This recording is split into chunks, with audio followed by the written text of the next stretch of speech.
તો ભાવનગરના મહુવામાં હાલ જોવા મળતા બે ઋતુના વાતાવરણના કારણે લોકોને આરોગ્યની સમસ્યા ઉત્પન્ન કરી રહ્યું છે। કમોસમી માવઠાને દિવસ દરમિયાન વધતી ગરમીના કારણે લોકોમાં તાવ, શરદી, ઉધરસ, ઝાડા ઉલટી જેવા કેસોમાં વધારો નોંધાઈ રહ્યો છે। મહુવા જનરલ હોસ્પિટલ સહિત ખાનગી દવાખાનાઓમાં દર્દીઓની ભીડ વધતા આરોગ્ય તંત્ર પણ ચિંતામાં મુકાયું। શહેરમાં છેલ્લા થોડા દિવસોથી મોડી રાત્રે ઠંડક અને દિવસ દરમિયાન તીવ્ર ગરમીનો માહોલ જોવા મળતો હોય છે।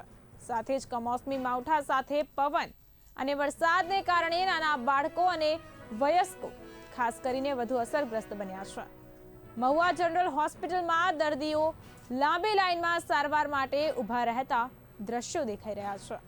અહીંની સ્થાનિક આરોગ્ય સેવાઓ પર દબાણ વધતું જાય છે, ત્યારે આરોગ્ય તંત્ર દ્વારા મચ્છરોના નિવારણ માટે કામગીરી શરૂ કરાઈ હોવાના અહેવાલો છે। તબીબો પણ લોકોને જાગૃત રહેવા, પાણી ભરાવા ન દેવા અને મચ્છરોથી બચવા જરૂરી પગલાં લેવાની અપીલ કરી રહ્યા છે।